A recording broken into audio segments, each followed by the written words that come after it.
Hola, mi nombre es Luis Alfonso Rey y trabajo en el área de servicios profesionales de Danisoft. En esta sesión pretendo explicar cuáles son las novedades que nos aporta el Framework 4.0 en la tecnología Workflow Foundation. Las principales modificaciones que podemos encontrar en Workflow Foundation se centran fundamentalmente en el cambio del modelo de desarrollo de Workflow Foundation. De hecho, estos cambios son extremadamente profundos y conllevan cuestiones como, por ejemplo, la desaparición del code behind en Workflow, con lo que ahora todos los workflows son declarativos, tener muchísimas más actividades distribuidas en control e interoperabilidad con Windows Communication Foundation y otro tipo de elementos, la desaparición de los workflows de máquinas de estado y la sustitución de estos por los nuevos flowcharts, la simplificación sustancial del modelo de programación y la mejora en el alojamiento, entre otras muchas. En cuanto a las actividades, podemos decir que tenemos muchísimas más actividades, más específicas, que además se han redistribuido todo el entorno de desarrollo y que además tenemos pues la actividad interop para o bien insertar una actividad digamos de la tecnología Windows Workflow Foundation 3.0 en nuestros sistemas o para directamente la inserción de un antiguo workflow dentro de nuestro nuevo sistema de workflow. Básicamente se ha creado una estructura paralela de forma que nosotros podemos tener en 4.0 el soporte para los antiguos workflows y el soporte para los nuevos sin ningún tipo de colisión, y donde por establecer unas equivalencias podemos encontrar pues un nuevo espacio de nombres System Activities Statements, que se correspondería en gran medida con lo que antiguamente era System Workflow Activities, así como System Workflow Activities pues con System Workflow Component Model. Por otro lado, existen unos white papers bien documentados para la migración de código, en donde podemos encontrar pues una digamos equivalencia en cuanto a las antiguas actividades y las nuevas, teniendo en cuenta que algunas, como podemos ver en el caso del Conditioned Activity Group, no tienen una digamos sustitución, no tienen ninguna sustitución, y otras tienen una sustitución, digamos, que no es clara, como por ejemplo el Invoke Web Service Activity, que tenemos pues una same activity que de alguna manera nos van a permitir mantener una equivalencia pero no exacta, o la Listen Activity con un pick, ¿no?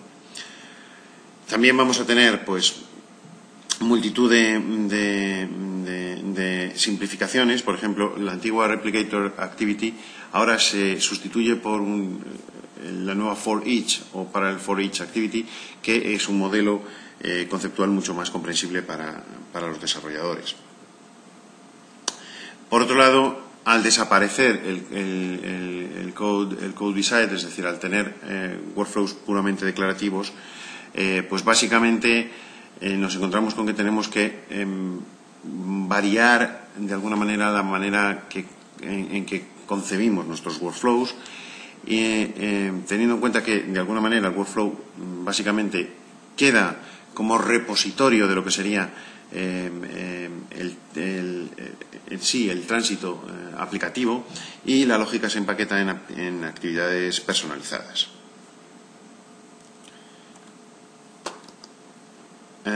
Por otro lado, nosotros vamos a tener un cambio sustancial del modelo de desarrollo, con lo cual, por ejemplo, métodos como el initialize o el uninitialize desaparecen dentro de lo que es el modelo de aplicación, con lo cual tendremos que adaptarnos ligeramente a este nuevo modelo, que por otro lado nos va a resultar más sencillo de aprender que el antiguo, porque es un modelo simplificado. Y también aparece el nuevo concepto de las bookmarks, que van a ser invocaciones que nosotros vamos a poder hacer al sistema de persistencia de Windows Workflow para que de alguna manera podamos forzar la persistencia de nuestro workflow y no de alguna manera como pasaba antes, que era un sistema pues, semiautomático. Y otro de los grandes esfuerzos se ha hecho a nivel de alojamiento. Antiguamente solo teníamos un sistema de alojamiento para nuestros workflows, básicamente basado en la clase Workflow Instance y Workflow Runtime.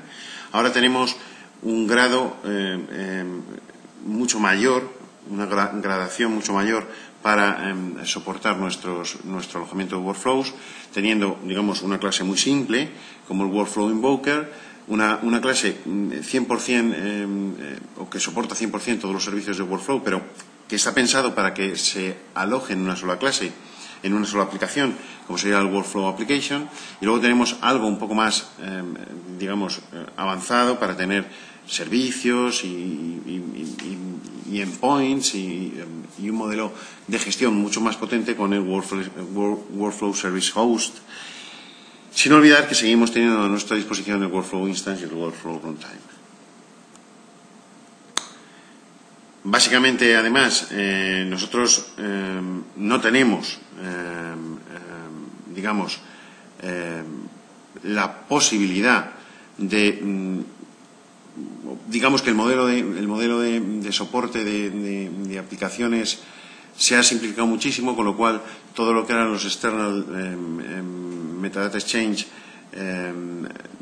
que nosotros utilizábamos y metadata service que nosotros utilizábamos para pues por ejemplo controlar aplicaciones como servicios de nuestro workflow, pues han desaparecido, y si queremos mantener este soporte pues tendremos de hacerlo a través de Interop Activity o utilizando Workflow Foundation y bueno pues comunicándonos pues por ejemplo a través del soporte de Workflow Foundation para las comunicaciones entre aplicaciones. A continuación vamos a hacer una pequeña demo para mostrar lo que son los workflows secuenciales en Windows Workflow Foundation 4.0. En la primera demo lo que vamos a hacer es mostrar el nuevo tipo de workflows, utilizando para ello un workflow secuencial, modelo típico de workflow secuencial, en el que intentaremos pues, representar pues, la operativa de un factorial. Para eso creamos un nuevo proyecto de tipo workflow y aquí vamos a crear una workflow console application. Es de resaltar el hecho de que, como podemos ver, ha desaparecido, entre comillas, el tipo de librería de workflows que teníamos en proyectos anteriores. Y no es que en realidad haya desaparecido, lo que pasa es que ahora digamos que no hay una diferencia semántica entre workflow y activity, con lo cual una activity library es exactamente lo mismo que una librería de workflows, con lo cual utilizaríamos ese proyecto para contener un workflow.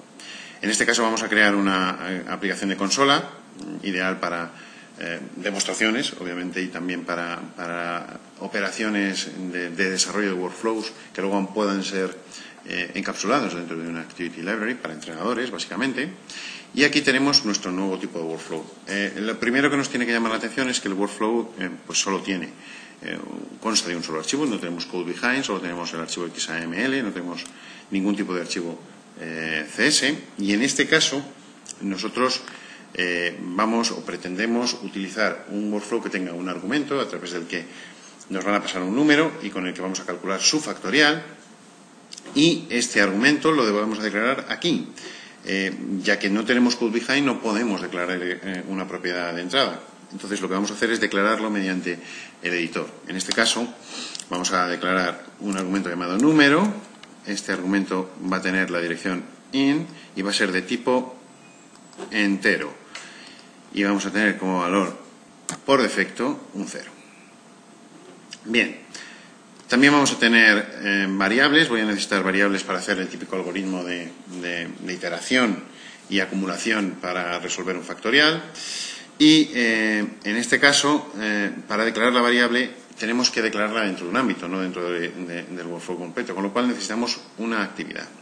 Si nos fijamos bien, este workflow básicamente tiene un repositorio para situar actividades, pero en realidad no son actividades en plural, sino una sola actividad. De hecho, lo está diciendo propiamente aquí, dejar caer una actividad aquí, y básicamente para poder poner más de una actividad nosotros habremos de seleccionar una actividad que sea capaz de contener varias actividades dentro. Para eso vamos a utilizar la actividad secuencia. Esta actividad secuencia básicamente lo que hace es permitirnos ir poniendo actividades una detrás de otra. Aquí, dentro de esa actividad secuencia, yo ya sí puedo declarar variables. La primera variable va a ser la variable iterador, que va a ser de tipo entero y que va a tener como ámbito la secuencia y valor por defecto un 0. Y voy a tener también un acumulador, que básicamente va a ser también de tipo entero, que va a ser de ámbito secuencia, pero que en este caso va a estar iniciado a 1, a fin de que nosotros podamos pues ir multiplicando para obtener el factorial y pues obtengamos un 0. Bien, una vez hecho esto, pues lo que voy a hacer es ir creando mi workflow. Este workflow lo primero que va a hacer es pedir el dato, lo va a pedir a través de la aplicación de consola, y una vez hecho eso, pues lo que va a hacer es, utilizando una actividad assign, coger el valor del parámetro, en este caso llamado número, e introducirlo en iterador, a fin de que nosotros podamos iterar modificando el valor. Y después, pues lo que vamos a hacer es iterar, y para eso, pues lo que vamos a utilizar en este caso, pues, por ejemplo, puede ser un while. Este while lo que va a hacer es iterar, mientras el iterador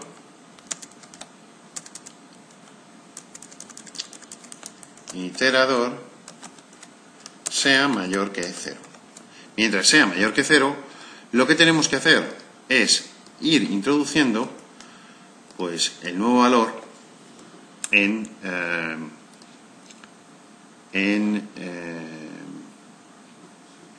el acumulador. Para eso utilizamos otro assign, en donde básicamente lo que hacemos es acumulador es igual a acumulador por iterador. Después vamos a decrementar el iterador. Aquí no hemos introducido una secuencia, y el while, pues al igual que antes comentábamos con el workflow, pues tampoco nos permite ejecutar más de una actividad, con lo cual lo que vamos a hacer es sustituir este assign por una secuencia, y dentro de esta secuencia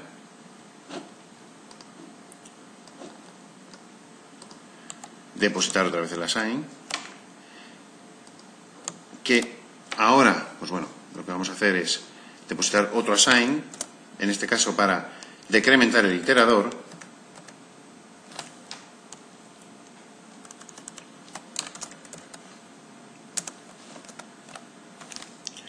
y por último vamos a dar un eco a fin de que sepamos, pues bueno,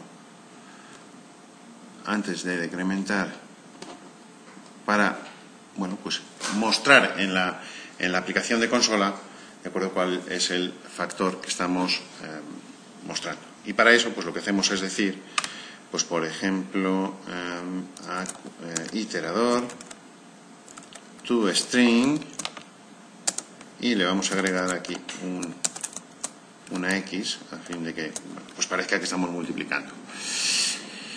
Y también, por último, una vez ya terminado el while, lo que vamos a hacer es mostrar el resultado, que también lo vamos a mostrar mediante un writeLine, poniendo resultado,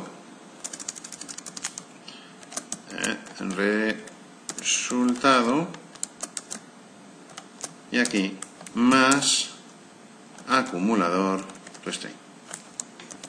Bien, una vez hecho esto, lo que tenemos es que modificar nuestro programa CS a fin de que, bueno, pues contengamos o captemos por pantalla el valor del número. Entonces lo que vamos a hacer es modificar aquí y decir un console writeLine a fin de poner un texto que indique que estamos esperando capturar el número. Introduzca el número. Y después lo que vamos a hacer es declarar un int de tipo, una variable número de tipo int, que sea un int.parse de console.readLine. Bien, aquí deberíamos hacer asegurarnos de que el tipo es el correcto, pero bueno, en este caso estamos utilizando simplemente esto como prueba conceptual y pasar unos parámetros que, bueno, se siguen pasando de la misma manera, utilizando una colección diccionario, que en este caso va a ser de tipo string object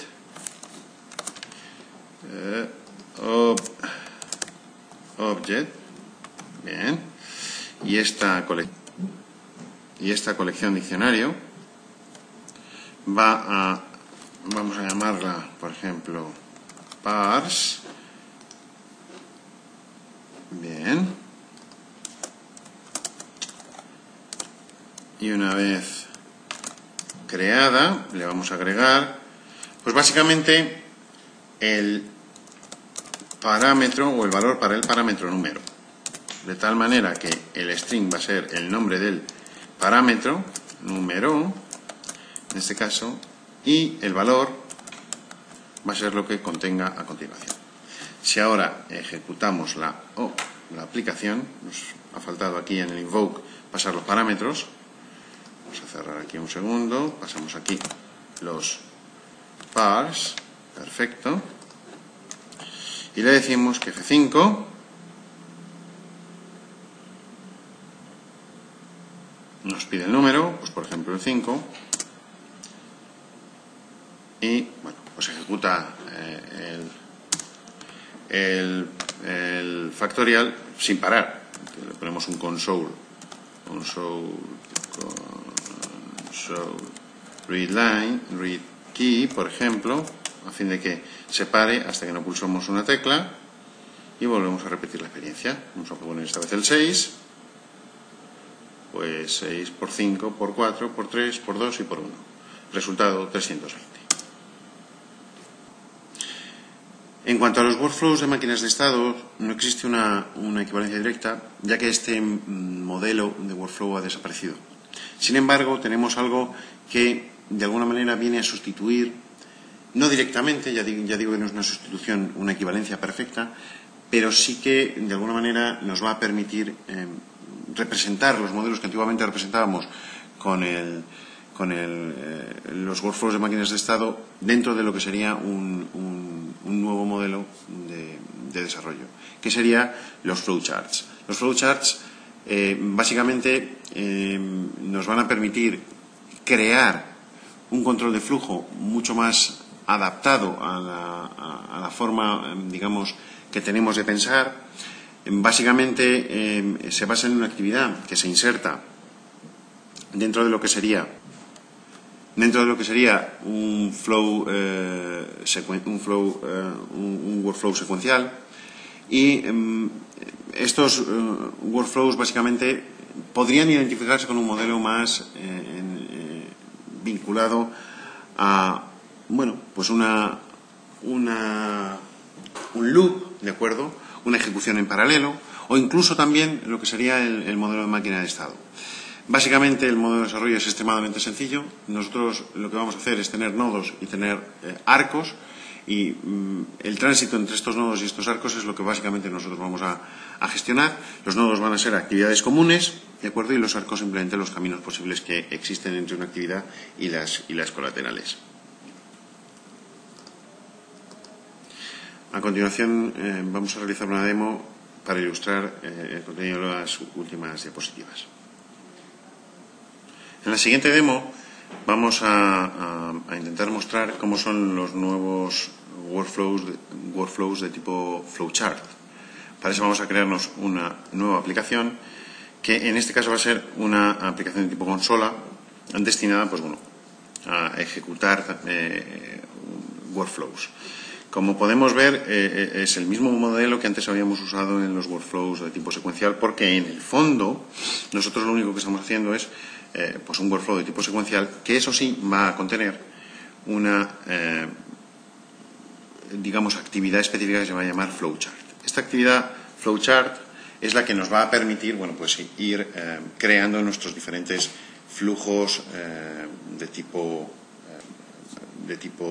máquina de estado o similar, ¿no? Iteraciones y demás. Como podemos ver, nosotros aquí lo que pretendemos, tenemos un estado inicial y lo que pretendemos con este flowchart es representar los estados de lo que podría ser el típico reloj cronómetro, que tendría un estado parado, un estado arrancado y un estado pausado. ¿Vale? Digamos que la peculiaridad que tiene esto y que resultaría bastante complicado de demostrar en un workflow de tipo máquina de estado de 3.0 y 3.5 es que, digamos, podemos transitar entre los diferentes estados sin ningún tipo de limitación. Lo cual, pues, no es que fuera una limitación, obviamente, antiguamente, pero sí exigía bastante más código de lo que vamos a ver nos exige aquí. Bien, básicamente lo que vamos a hacer es iniciar nuestro flujo con una un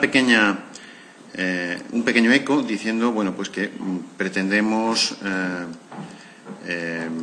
estamos esperando la captura de un nuevo estado. Introduzca el estado. Que vamos a decir stop on off, ¿vale? Estos van a ser los estados disponibles y bueno, pues digamos que cuando empezamos llegamos aquí. Aquí tendríamos un estado inicial, llegaríamos al red line y todo ello lo haríamos mediante este arco.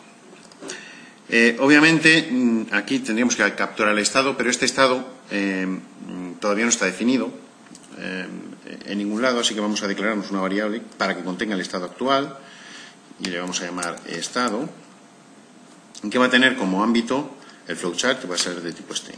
Y inicialmente como valor por defecto no tiene nada, simplemente vamos a utilizar esto para contener el estado, pero claro, este estado lo tenemos que leer de algún lado, en este caso de la consola, y así como existe una actividad llamada writeLine, no existe una actividad llamada readLine, con lo cual esa actividad la tenemos que desarrollar posteriormente. Antes de desarrollar esa actividad, pues lo que vamos a hacer es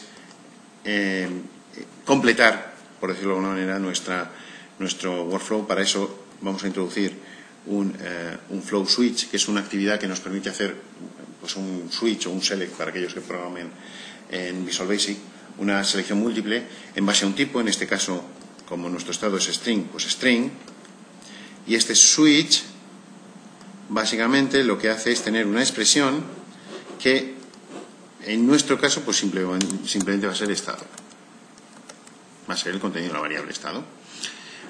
Aquí llegaremos tras la captura del estado nuevo y de aquí saldremos para dar un eco del nuevo estado, del nuevo reflejo del estado que tenemos. Para eso, pues lo que hacemos es básicamente introducir unos writelines. Aquí tenemos uno.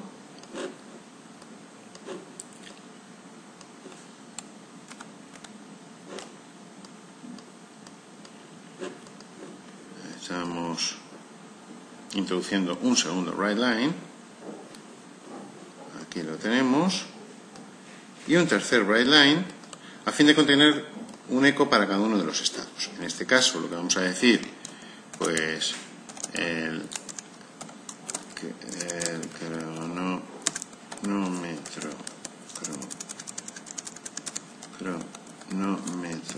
está funcionando. Aquí vamos a poner un estado similar, pero diciendo que está parado. y aquí está apagado antes de pues acabar la aplicación. Apagado.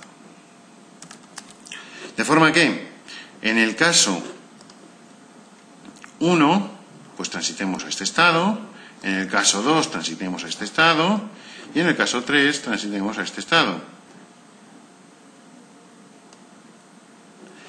En el caso 1, que va a ser básicamente el arco,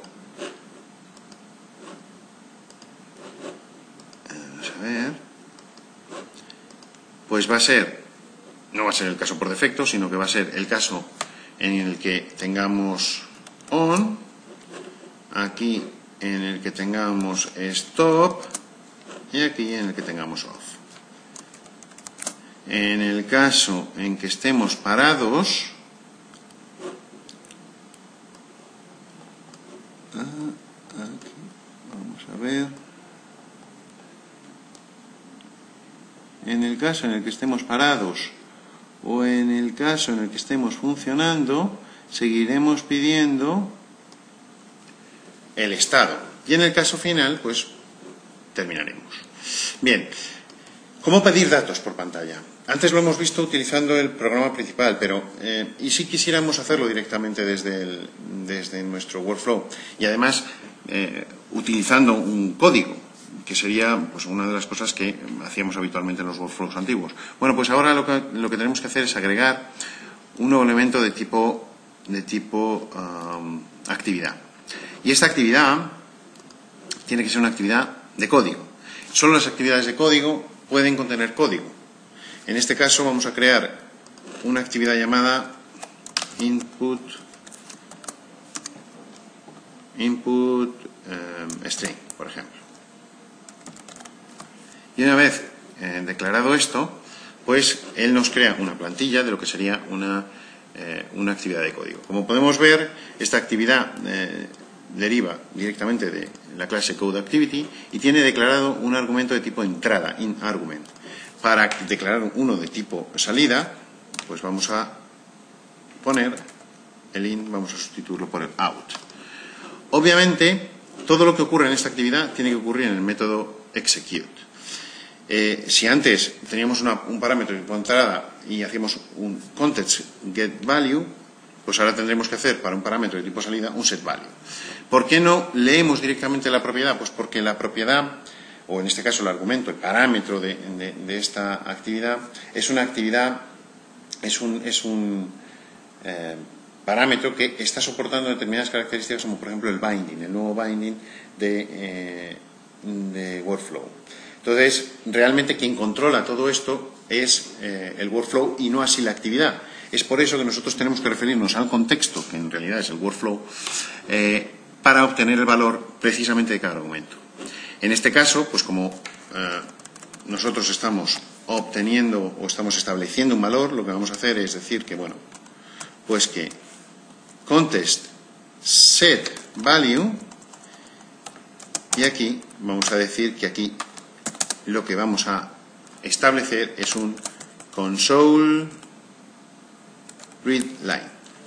Con esto nosotros de hecho ya tendríamos nuestra actividad. Vamos a compilar para garantizarnos que todo está bien. Bien. Y una vez que la tenemos compilada, nos aparece dentro del toolbox. Igual que si fuese pues cualquier tipo de actividad, control, Windows Forms o similares o web form que estemos desarrollando. Simplemente la arrastramos de ahí y lo que hacemos es pues transitar de una a otra y de una a otra. Listo. Ya estaríamos. Este input string lo único que debe de hacer es depositar el valor, antes de que llegue al switch, depositar el valor que está capturando dentro de la variable estado que hemos creado al uso.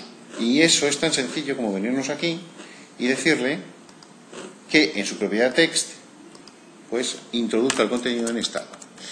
Al ser una propiedad estándar, entre comillas, soporta las capacidades de binding y lo único que tenemos que hacer es pues enlazarla y enlazarla con el valor. Si ahora ejecutamos la aplicación,